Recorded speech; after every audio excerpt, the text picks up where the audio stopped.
गहरे पानी में पाए जाने वाला एक ऐसा हाइब्रिड क्रिएचर जिसने पूरे क्रूज शिप के लोगों को खत्म कर दिया था। इस रोमांचक कहानी की शुरुआत होती है कैप्टन फिन को दिखाते हुए, जो अपने दोस्तों के साथ एक छोटी सी शिप पर बैठकर कहीं दूर जा रहे थे। कैप्टन फिन की टीम में लायला और जो नाम के दो मेंबर्स होते हैं जो उनके काफी ज्यादा करीब थे। तभी हमें हैंक नाम का एक दूसरा आदमी दिखाया जाता है जो उस पूरी शिप का मालिक था। दरअसल हैंक ने कैप्टन फिन और उसकी पूरी टीम को एक मिशन दिया था जिसमें कि उन्हें किसी भी तरीके से समुद्र में मौजूद एक बहुत ही बड़ी क्रूज शिप का पता लगाना है। इसके बदले हैंक कैप्टन फिन को मुंह मांगी रकम देगा। तो इस बारे में सोचना क्या था। कैप्टन फिन अपने टीम मेंबर्स के साथ शिप से निकल जाते हैं उस बड़ी क्रूज शिप को ढूंढने के लिए। हमें साउदर्न एरिया के समुद्र के बीचों बीच अब वो क्रूज शिप दिखाई जाती है जिसका साइज काफी ज्यादा बड़ा था। उस बड़ी सी शिप के ऊपर तो हर एक सुविधाएं उपलब्ध थी। वहाँ पर तो शहर के सिर्फ अमीर और बिजनेसमैन ही जा सकते थे जिनके पास काफी सारा पैसा हो, और सभी लोग वहाँ पर मजे भी कर रहे होते हैं। साइमन नाम का एक आदमी जो उस पूरे क्रूज शिप का ओनर था, वो सभी के सामने आकर कहता है कि मेरा ये सपना था कि मैं अमीर लोगों को एक बार क्रूज शिप की सैर कराऊं, और आज जाकर ये सपना पूरा भी हो गया। तो सभी लोग पूरी तरीके से मजे करो। लेकिन उन सभी लोगों में से किसी को भी नहीं आइडिया था कि आगे चलकर उन्हें किन मुसीबतों का सामना करना पड़ेगा।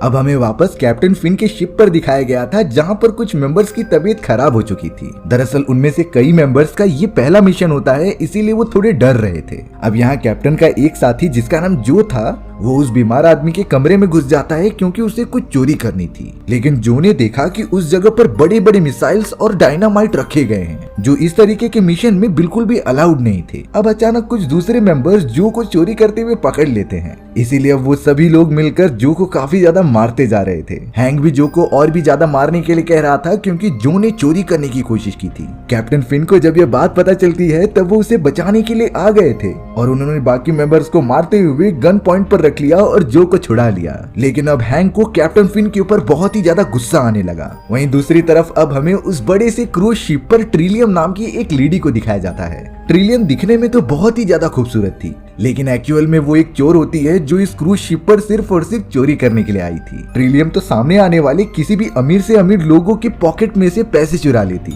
इसी तरीके से ट्रिलियम शिप के कैप्टन के पास चली जाती है और उसका वॉलेट ले लेती है। वॉलेट के अंदर एक कार्ड मौजूद था जो उसके चैम्बर का होता है, इसीलिए ट्रिलियम अब उसका यूज करके डायरेक्टली कैप्टन की चैम्बर में चली गई थी। वहाँ के लॉकर्स में सच में ट्रिलियम को काफी सारे पैसे मिल जाते हैं जिससे कि वो अपने पास रखकर वहाँ से जाने ही वाली थी। तभी अचानक कैप्टन और साइमन के सभी लोगों ने उसे पकड़ लिया था। उन्हें तो पहले से ही पता होता है कि ट्रिलियम एक चोर है जो यहाँ पर चोरी करने आई थी, और अब पूरी तरीके से पकड़े जाने के कारण साइमन के लोगों ने ट्रिलियम को एक कमरे के अंदर बंद कर दिया। थोड़ी दूरी तक शिप एकदम प्रॉपरली चल रही थी, लेकिन तभी अचानक सिस्टम के अंदर खराबी आने लगी। शिप को कंट्रोल करने वाले सारे डिवाइसेस अपने आप ही बंद होने लग जाते हैं। कैप्टन की पूरी टीम इस प्रॉब्लम को सॉल्व करने की कोशिश कर रही थी, लेकिन उन्हें भी इसका कुछ जवाब मिलता नहीं।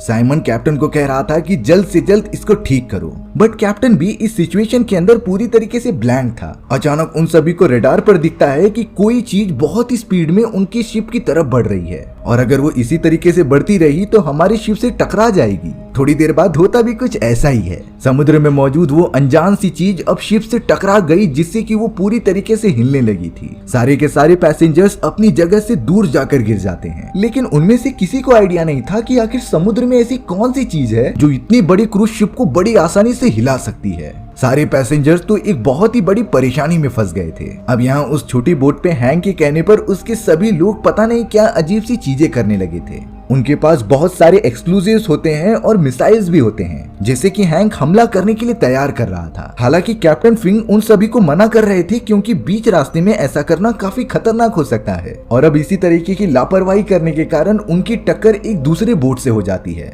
जिससे कि उनकी करंट बोट पूरी तरीके से डिस्ट्रॉय हो चुकी थी, और अब उन्हें किसी दूसरे बोट पर शिफ्ट होना पड़ेगा, नहीं तो वो इसी तरीके से डूब जाएंगे। लायला और कैप्टन की फिन लगातार चारों तरफ देखने लगी थी और उन्हें वो बड़ी सी क्रूज शिप मिल ही जाती है जिसकी तरफ अब वो सभी बढ़ने लगे थे। यहाँ हैंक ने तो अब सोच लिया था कि वो क्रूज शिप पर जाने के बाद वहाँ पूरी तरीके से अपना कब्जा कर लेगा, लेकिन जब एक एक करके वो सभी लोग क्रूज शिप के अंदर जाते हैं तब उन्हें रियलिटी का पता चला। लायला और एक आदमी उसी पुरानी वाले बोट पर रुकते हैं जो उन सभी को खबर देते रहेंगे। और अब सभी लोग कैप्टन फिन द्वारा बनाए गए प्लान के अकॉर्डिंग शिप के अंदर जाकर चेक करने लगे थे। शिप के अंदर आने के बाद सभी लोग पूरी तरीके से शॉक हो गए थे, क्योंकि वहाँ पर तो कोई भी नहीं होता। इतनी बड़ी क्रूज शिप पूरी तरीके से खाली होती है। साथ ही साथ क्रूज शिप में मौजूद बहुत ही इंपॉर्टेंट और महंगी चीजें पूरी तरीके से डिस्ट्रॉय हो चुकी थी। आखिर इतनी महंगी क्रूज शिप की हालत किसने की, किसी को भी नहीं पता। फिलहाल के लिए हैंक अपने सभी लोगों को 2 टीम में डिवाइड कर देता है, जो अलग अलग जाकर चेक करेंगे। कैप्टन फेन, जो और उसके साथ कुछ लोगों को इंजन वाले रूम में भेज दिया जाता है और बचे हुए लोग दूसरी जगह पर जाकर चेक कर रहे थे कि आखिर उन्हें कोई मिल जाए। अब यहाँ कैप्टन फिन की टीम में मौजूद ट्रैक नाम का एक आदमी बंदूक लेकर आगे बढ़ता ही रहता है, क्योंकि उसे एक साइड से बहुत ही तेज आवाज आ रही थी।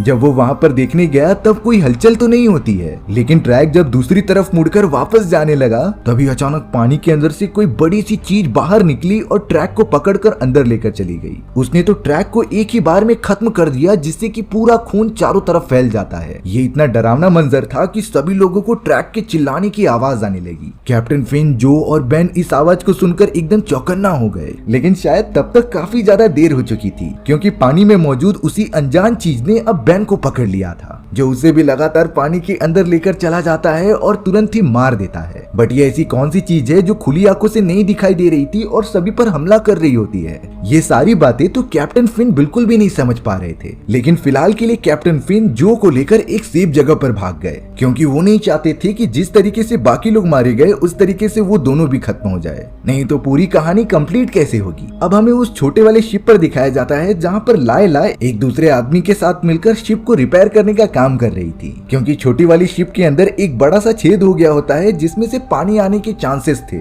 इसीलिए अगर उन्हें यहाँ से बाहर निकलना है तो शिप को तो ठीक करना ही होगा। दोनों तो लगातार शिप को रिपेयर करने में लग गए थे। उस छोटी सी शिप में छेद होने के कारण पूरा पानी उसके अंदर भरता चला जाता है, लेकिन तभी अचानक लायला देखती है कि उसका एक वर्कर बुरी तरीके से मर चुका है और साइड से वही टाइप की आवाजें आ रही थी जो कुछ देर पहले उन्होंने सुनी होती है। लेकिन पानी में से कोई अनजान सी चीज बाहर निकलती है और लायला को फिर से पानी में खींच लेती है, यानी कि लायला की भी किसी अनजान तरीके से मृत्यु हो गई। अब हमें क्रूज शिप पर दिखाया गया कि ट्रिलियम को होश आ चुका है। ट्रिलियम तो तब से बेहोश ही थी जो एक चैम्बर में मौजूद होती है। उसने कैसे भी करके डोर को ओपन किया और वहाँ से जाने लगी। तभी अचानक उसी चैम्बर के अंदर हैंक और उसके सभी साथी इंटर कर जाते हैं, जिन्होंने ट्रिलियम को पकड़ लिया था और उससे पूछने लगी कि आखिर तुम यहाँ पर क्या कर रही हो और क्रूज शिप पर मौजूद बाकी सारे लोग कहाँ चले गए। ट्रिलियम तो घबराते हुए सिर्फ इतना बता रही थी कि मुझे इस बारे में बिल्कुल नहीं पता, मैं तो शुरुआत से ही इसी चैम्बर में कैद हूँ। हैंक को ट्रिलियम के ऊपर भरोसा नहीं हो रहा था, इसीलिए वो उसे अपने साथ लेकर जाने लगता है। अब यहाँ हैंक का एक साथी जैसे ही दूसरे चैम्बर में कुछ छानबीन करने के लिए जाता है, तभी अचानक चैम्बर का दरवाजा ओपन होते ही किसी ने उस आदमी को जान से मार दिया था। बाद में पता चला कि ये तो साइमन और उसके बहुत सारे लोग मौजूद हैं, जिन्होंने गलती से उस आदमी के ऊपर हमला कर दिया। हैंक साइमन को पकड़ लेता है और कहता है कि आखिर तुमने ये क्यों किया। तब जाकर साइमन ने बताया कि मुझे लगा कि यहाँ पर वही खतरनाक जानवर आ चुका है जिसने हमारी क्रूज शिप पर हमला करके आधे से ज्यादा लोगों को खत्म कर दिया। हैंक साइमन की बातें समझता है और उसे अपने साथ लेकर आगे बढ़ने लगता है। अब तो थोड़ी देर चलने के बाद हैंक और बाकी सभी लोग कैप्टन फिन और जो से मिल चुके थे।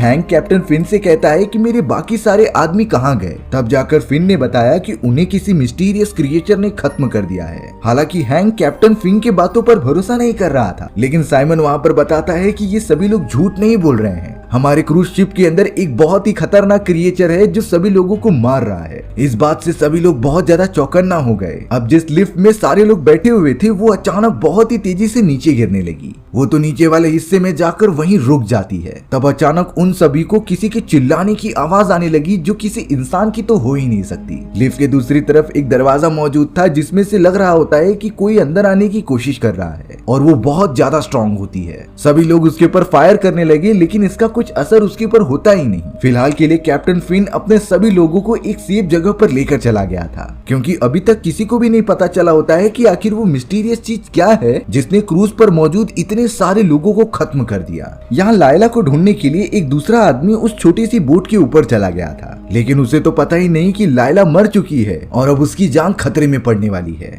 यहाँ क्रूज शिप के ऊपर कैप्टन फिन के साथ सभी लोग इकट्ठा हुए थे। तभी अचानक जो की बॉडी पर ऊपर से कुछ लिक्विड टाइप की चीज नीचे गिरती है। जो ने जब ऊपर की तरफ देखा तब वो पूरी तरीके से शॉक हो जाता है, क्योंकि वहाँ पर एक बहुत ही बड़ा और लंबा क्रिएचर मौजूद था जिसके नुकीले दांत होते हैं। जो और बाकी सभी लोग बहुत ही ज्यादा डर जाने के कारण उसके ऊपर अंधाधुंध गोलियां चलाने लगे थे। इन गोलियों की वजह से उस क्रिएचर का एक भाग फट जाता है और उसके अंदर से एक आदमी बाहर निकला था। उस आदमी की तो आधे से ज्यादा बॉडी पूरी जल चुकी थी, लेकिन वो थोड़ी देर में सफर करते हुए वहीं पर मर जाता है। लगातार इसी तरीके से फायर करने के कारण अभी के लिए तो वो क्रिएचर वहाँ से चला गया था। इसीलिए सभी लोग अपनी जान बचाने के लिए अलग अलग रास्तों की तरफ भागने लगे थे। फिन अब ट्रिलियन के साथ एक जगह पर आ जाता है जहाँ पर वो सेफ रहेगा। फिन अब ट्रिलियन के साथ एक दूसरी जगह पर आ जाता है। फिन तो अब ट्रिलियम के साथ एक जगह पर आ जाता है, लेकिन वहाँ पर भी उस क्रिएचर ने उनका पीछा नहीं छोड़ा होता। यानी कि कैप्टन फिन और ट्रिलियम एकदम सही सलामत शिप से बाहर निकल चुके हैं और वो क्रिएचर भी मर चुका है। कुछ समय बाद हमें फिन और ट्रिलियम को दिखाया जाता है जो किनारे पर पहुंच चुके थे,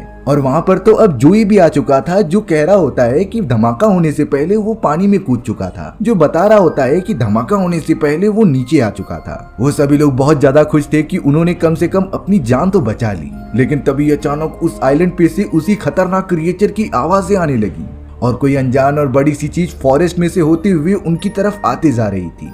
इसी डरावनी एंडिंग के साथ हमारी ये कहानी यहीं पर खत्म हो जाती है। सो व्यूअर्स, आपको ये स्टोरी कैसी लगी कमेंट सेक्शन में बताना भूलना मत। और अगर आपको मेरा एक्सप्लेनेशन 1% भी अच्छा लगा होगा ना, तो वीडियो को लाइक एंड चैनल को सब्सक्राइब जरूर कर देना। मिलते हैं इसी तरीके की मजेदार वीडियोस में, तब तक के लिए बाय बाय।